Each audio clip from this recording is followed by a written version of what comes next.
Parang kailan lang naghari ang kadiliman na dulot ng kasamaan ni Lizardo na isinuka ng impyerno.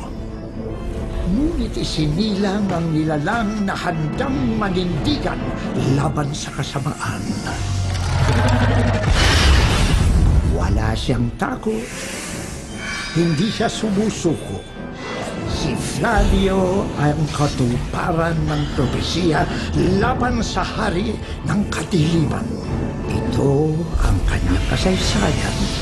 Si Flavio ang Panday. Mabuhay si Flavio! Mabuhay! Mabuhay si Flavio! Mabuhay! Mabuhay si Flavio! Mabuhay! Bilang kapitan ng baryong ito, ikinararangal namin na pinili mong matandang kahoy para panirahan, Flavio. Maraming salamat sa mainit na pagtanggap niyo sa amin. Mabuhay si Flavio! Mabuhay! Mabuhay si Flavio! Mabuhay! Flavio, dahil sa'yo, matatahimik na rin ang buhay namin dito. Hindi na kami matatakot ngayon. May tagapagtanggol na kami. May bayani na kaming kasama. Ay nako, wag na kayo magpapansin kay Flavio at ikakasal na siya kay Maria. Kuya Flavio! Paraan po! Kuya Flavio! Oh, bakit? Meron kayong kailangan malaman. Sinugod ko siya. At nang wala na siyang maapuntahan, itinaas ko ang aking espada at pinagsasaksak ko siya hanggang sa mangisay. Sino? Si Lizardo? Hindi, ako. Nangisay ako sa tuwa dahil napatay ko si Lizardo.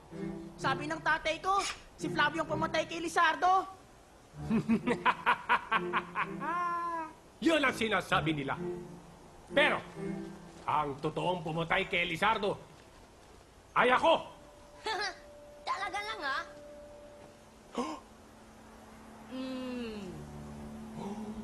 Kilala kita.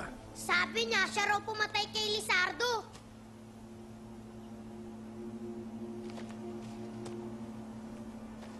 Tauhan ka ni Lizardo, di ba? Anong ginagawa mo rito? Kasamahan ka pala nung dating nagpahirap sa aming hayop ka eh. Ang dapat sa'yo, patayin din! Patay na yan! Wag! Parang awa niyo na. Wag! Nagsisisi na ako. Parang awa niyo na. Uminahon kayo mga kasama! Malaki ang kasalanan niya sa mga tao!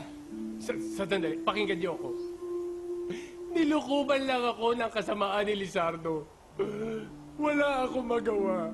Pero nung namatay siya, pinagsisihan ko lahat. Nagbagong buhay na ako. Maniwala ka.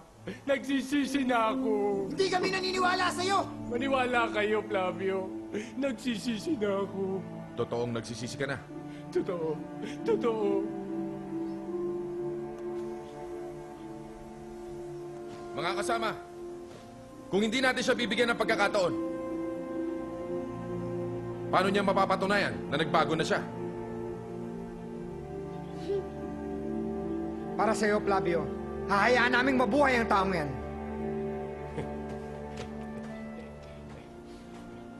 Huwag kayong mag-alala. Babantayan ko siya. Siguraduhin mo lang na magbabago ka, ha? Babantayan din kita. Huwag mong sabihin, malaki ka. Kuya Flavio!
O kumain muna kayo. Malapit na matapos ang magiging bahay niyo, Maria. Pwede na kayo magpakasal ni Flavio. Salamat, Maria. Oh, bumaba ka muna dyan, oh. Flavio? Kain na.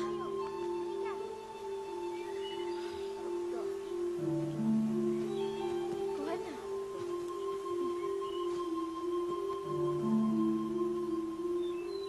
Nagdiriwang kayo sa inaakala ninyong pagkatalo ni Lizardo!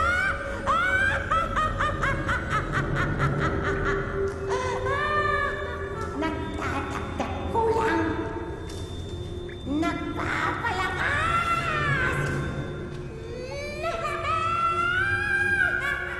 Ay, teka. Bawal ang yakapan bago ang kasal, ah. Kaya siguro mabuti pa umpisahan na natin magtahi ng isusunod ni Maria sa kasal. Sige. Mga pulpol! Mga pulpol na mortal! Pinapasarap niyang ang laban! Sa gitna ng inyong pagbubunyi, muli niyong mararanasan ang dagok ng kadiliman! Ako si Barua, ang reyna ng tatanda!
Sino kayo? Ano kayo? Ako siguro, isang takeho. Ako naman si Gabye, isang kalago. Narito kami para magpasalamat. Dahil sa'yo, wala na si Lizardo. Dahil sa'yo, pwede na kaming bumalik sa aming daigdig. Maraming salamat sa'yo, Panday. Mabuhay ka, Panday! Mabuhay ka, Panday! Mabuhay ka, Panday! Teka, sandali lang ha. Hugoy! Halika! Nandito ang mga takeho. Ano? Nandito yung mga takeho eh. Takeho? Huh? Takeho? Asan? Asan? Oh, wala na ka na. Takeho. Alam mo kaya, Flavio, tulog mo na lang yan. Nanto ka pa siguro. Takeho. Di totoo yun.